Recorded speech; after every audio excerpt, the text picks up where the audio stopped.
नमस्कार स्टूडेंट्स, मैं मनोज लांबा आप सभी का स्वागत करता हूं एमएल एकेडमी के यूट्यूब चैनल पर।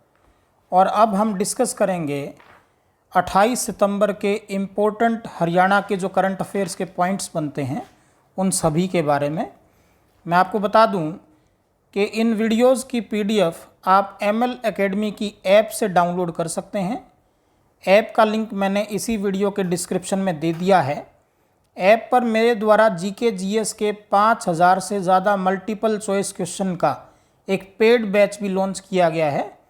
अगर आप जीके को इम्प्रूव करना चाहते हैं, आप चाहते हैं कि जीके की वजह से आपका सिलेक्शन ना रुके, तो आप उस पेड कोर्स को भी परचेज कर सकते हैं। इस वीडियो को ज़्यादा से ज़्यादा शेयर करें। चलिए शुरू करते हैं आज के हरियाणा के करंट अफेयर्स। तो हमारा आज का पहला पॉइंट है, हरियाणा सरकार गोहाना में 7000 एकड़ भूमि पर इंडस्ट्रियल मॉडल टाउनशिप विकसित करेगी। तो ये घोषणा हरियाणा सरकार ने की है। तो गोहाना के अंदर 7000 एकड़ भूमि पर इंडस्ट्रियल मॉडल टाउनशिप बनेगी। यानी इस 7000 एकड़ भूमि को इस प्रकार से डेवलप किया जाएगा, यहाँ के इंफ्रास्ट्रक्चर को इस तरीके से विकसित किया जाएगा कि यहाँ कोई इंडस्ट्री अगर अपना काम शुरू करे तो उसे किसी तरह की दिक्कतें ना हों। अब अपने हरियाणा के अंदर इंडस्ट्रियल मॉडल टाउनशिप का विकास किसके द्वारा किया जाता है? तो HSIIDC के द्वारा किया जाता है। HSIIDC पर कई बार HSSC ने प्रश्न पूछे हैं। तो एक तो इसका फुल फॉर्म आपको पता होना चाहिए कि HSIIDC का फुल फॉर्म क्या है, वो मैं आपको बता देता हूँ। हरियाणा स्टेट इंडस्ट्रियल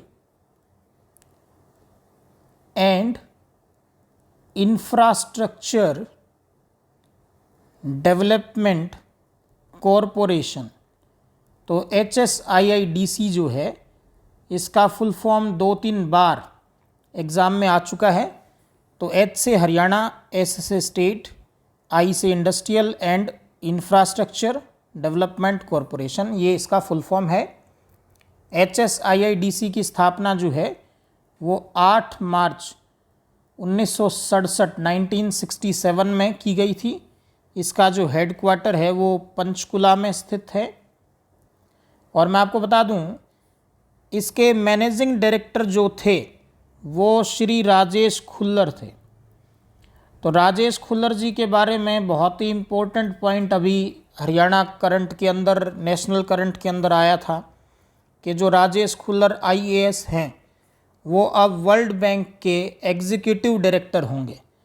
तो विश्व बैंक के अंदर कार्यकारी निदेशक नियुक्त किया गया है श्री राजेश खुल्लर को। तो इसी वजह से अब श्री राजेश खुल्लर जो हैं वो HSIIDC के मैनेजिंग डायरेक्टर नहीं हैं। और गवर्नमेंट जो है बहुत जल्द नए मैनेजिंग डायरेक्टर की नियुक्ति करेगी। तो वो पॉइंट भी बहुत ही खास होगा आपके एग्ज़ाम पॉइंट ऑफ व्यू से।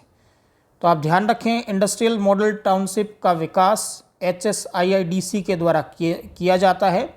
और ये पंचकुला में हेडक्वार्टर है इसका। 8 मार्च 1967 को इसकी स्थापना हुई। और इसके जो मैनेजिंग डायरेक्टर हैं वो अब वर्ल्ड बैंक के एग्जीक्यूटिव डायरेक्टर बना दिए गए हैं, जिनका नाम है श्री राजेश खुल्लर। ये आपको ध्यान रखना है। कई बार एग्ज़ाम में पूछा गया है कि IMT कितने हैं। तो पूरे हरियाणा में इस समय 7 IMT हैं। तो 7 इंडस्ट्रियल मॉडल टाउनशिप हैं, जिसमें इम्पोर्टेंट जो हैं वो रेवाड़ी का बावल, रोहतक वाला, नरवाना का, पंचकुला का, सोहना का और मानेसर का। तो ये इम्पोर्टेंट इंडस्ट्रियल मॉडल टाउनशिप है। नेक्स्ट पॉइंट पे आते हैं। पानीपत डमी ट्रैफिक पुलिस कर्मचारियों का उपयोग करने वाला हरियाणा का पहला शहर बन गया है। डमी मतलब पुतला। तो पानीपत के अलग अलग चौक पर ट्रैफिक पुलिस की तरह दिखने वाला डमी रखा जाएगा, ताकि लोग उसे असली मानकर ट्रैफिक नियमों को फॉलो करें। तो ये एक प्रकार से ट्रैफिक पुलिस कर्मचारियों की कमी को दूर करने के लिए पहल शुरू की गई है। तो ये पानीपत से शुरू हुई है। वैसे पूरे देश में जो पहला शहर था जिसने डमी ट्रैफिक पुलिस कर्मचारियों का उपयोग शुरू किया था वो बेंगलुरु था। तो बेंगलुरु देश का पहला शहर और पानीपत हरियाणा का पहला शहर जहां डमी ट्रैफिक पुलिस कर्मचारियों का उपयोग किया गया। इसके बाद है हरियाणा सरकार ने गवाहों को सुरक्षा देने के लिए Haryana witness protection scheme launch की है। तो कई बार किसी बदमाश के विरुद्ध गवाही देनी होती है किसी आम इंसान को, तो बदमाश की तरफ से काफ़ी थ्रेट दिए जाते हैं जिससे गवाह डर जाता है और गवाही भी देने से मुकर जाता है। तो इससे बदमाश जो हैं वो बच जाते हैं, उन्हें सज़ा नहीं हो पाती। तो हरियाणा सरकार ने फैसला किया है कि वो अब एक स्कीम लॉन्च करेगी। अगर किसी गवाह को किसी बदमाश के द्वारा धमकी दी गई है तो उसे पूर्ण सुरक्षा में कोर्ट तक ले जाया जाएगा और उसके बाद भी सुरक्षा उपलब्ध कराई जाएगी। तो ये हरियाणा सरकार का फैसला है। तो हरियाणा विटनेस प्रोटेक्शन स्कीम आप ध्यान रखें। बिल्कुल, हरियाणा के गृह मंत्री हैं श्री अनिल विज और हरियाणा के जो डीजीपी हैं यानी पुलिस महानिदेशक वो हैं आईपीएस मनोज यादव। ये आपको ध्यान रखना है। इसके बाद है पीएम मोदी ने मन की बात कार्यक्रम के 69वें एपिसोड में, तो अभी जो 27 सितंबर को इसकी ब्रॉडकास्टिंग हुई थी मन की बात की एपिसोड की, संडे जो होता है हर महीने का अंतिम संडे, उस दिन पीएम मोदी प्रधानमंत्री बनने के बाद से देश को संबोधित करते आ रहे हैं।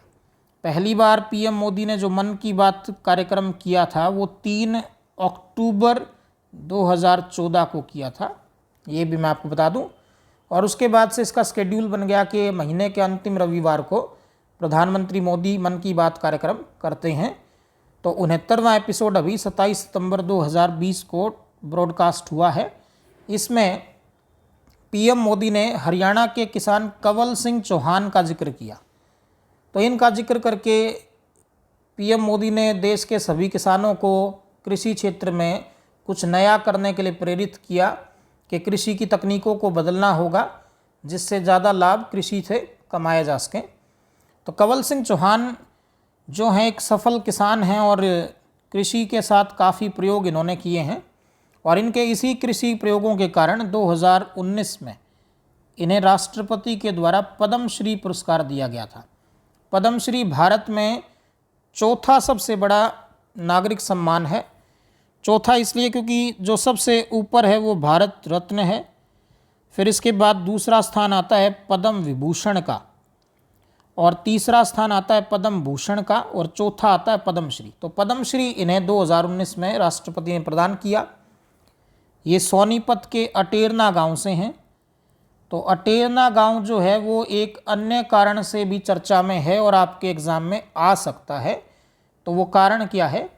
अटेरना जो गांव है सोनीपत का, वहाँ पर पंडित लक्ष्मी चंद जो मशहूर सांगी हुए हैं, पंडित लक्ष्मी चंद कला एवं संस्कृति विश्वविद्यालय बनाया जा रहा है।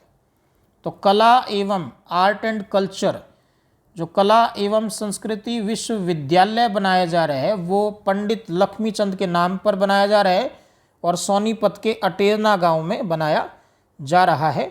ये पॉइंट आपको बिल्कुल जो है ध्यान रखना है। आगे बढ़ते हैं। इसके बाद है हिसार स्थित चौधरी चरण सिंह हरियाणा कृषि विश्वविद्यालय। तो CCSHAU ये शॉर्ट में बोला जाता है, चौधरी चरण सिंह हरियाणा एग्रीकल्चर यूनिवर्सिटी। तो हरियाणा कृषि विश्वविद्यालय ने किसानों के लिए वर्चुअल किसान मेले में भाग लेने के लिए एक सॉफ्टवेयर जिसका नाम किसान रखा गया है तैयार कर रही है। तो HAU के द्वारा एक सॉफ्टवेयर तैयार किया जा रहा है। आजकल कोविड-19 के कारण ज़्यादातर जो सम्मेलन या कोई भी कार्यक्रम जो है वो वर्चुअली यानी ऑनलाइन आयोजित किए जा रहे हैं। तो ऐसी तकनीक किसानों को भी मिले कि वो किसी अन्य देश में या अन्य स्थान पर अगर कोई किसान मेला वर्चुअली आयोजित हो रहा है तो उसमें भाग ले सकें। इसके लिए एक सॉफ्टवेयर HAU के द्वारा तैयार किया जा रहा है जिसका नाम इन्होंने किसान रखा है। अब बात यहाँ पर हरियाणा एग्रीकल्चर यूनिवर्सिटी की हो रही है।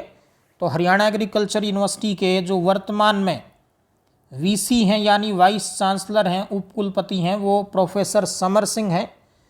और मैं आपको बता दूं कि किसी भी राज्य की जितनी भी राज्य की यूनिवर्सिटी हैं, state owned university, private university की बात यहाँ नहीं चल रही, जितनी भी सरकार के द्वारा संचालित होने वाली यूनिवर्सिटी हैं उनका जो कुलपति होता है, चांसलर, वो उसी राज्य का राज्यपाल होता है।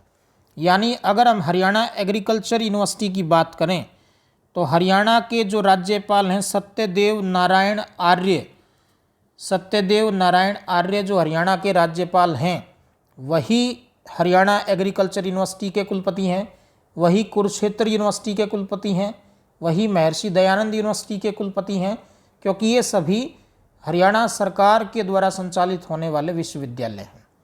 तो ये पॉइंट भी बड़ा खास है, इसको आप ध्यान रखें। हरियाणा एग्रीकल्चर यूनिवर्सिटी की स्थापना की बात करें तो इसकी स्थापना 2 फरवरी 1970 को की गई थी। तो ये था हमारा आज के करंट अफेयर्स का अंतिम पॉइंट। मैं आपसे एक सवाल पूछूंगा जिसका जवाब आपने कमेंट बॉक्स में ज़रूर देना है। आप कमेंट बॉक्स में ये भी बताएं कि आपको ये सीरीज़ कैसी लगती है। अगर आपको ये अच्छी लगती है तो क्या हमें इसे कंटिन्यू करना चाहिए, और आप इन वीडियोज़ को शेयर ज़रूर किया करें, ये बहुत ज़रूरी है। तो आपका सवाल ये है कि हमारे जो राज्यपाल हैं सत्यदेव नारायण आर्य, वो मूल रूप से किस राज्य के हैं। तो आप इन वीडियोज़ के PDF को ML Academy ऐप से डाउनलोड कर सकते हैं। ऐप पर आपको डेली नेशनल और वर्ल्ड लेवल का करंट अफेयर्स भी जो है अवेलेबल कराया जाता है। आप हमारे GK GS के पेड कोर्स से भी जुड़ सकते हैं। उसमें जो सवाल आपको कराए जाएंगे वो बिल्कुल एग्ज़ाम ओरिएंटेड होंगे, जो आजकल के एग्ज़ाम की डिमांड है उस तरह के सवाल आपको कराए जाएंगे। और इस बैच का format MCQs, multiple choice question, मैंने इसलिए रखा क्योंकि कई बार विद्यार्थी नॉलेज होने के बावजूद पेपर में जाने के बाद क्वेश्चन को सही तरीके से टैकल नहीं कर पाता, ऑप्शंस में मिस्टेक कर देता है, क्वेश्चन की लैंग्वेज को पढ़ने में मिस्टेक कर देता है। तो इस तरह की गलतियां भी आपको इस बैच को कंप्लीट करने के बाद नहीं होंगी। तो आप सभी का बहुत बहुत धन्यवाद। जय हिंद, जय भारत, जय हरियाणा।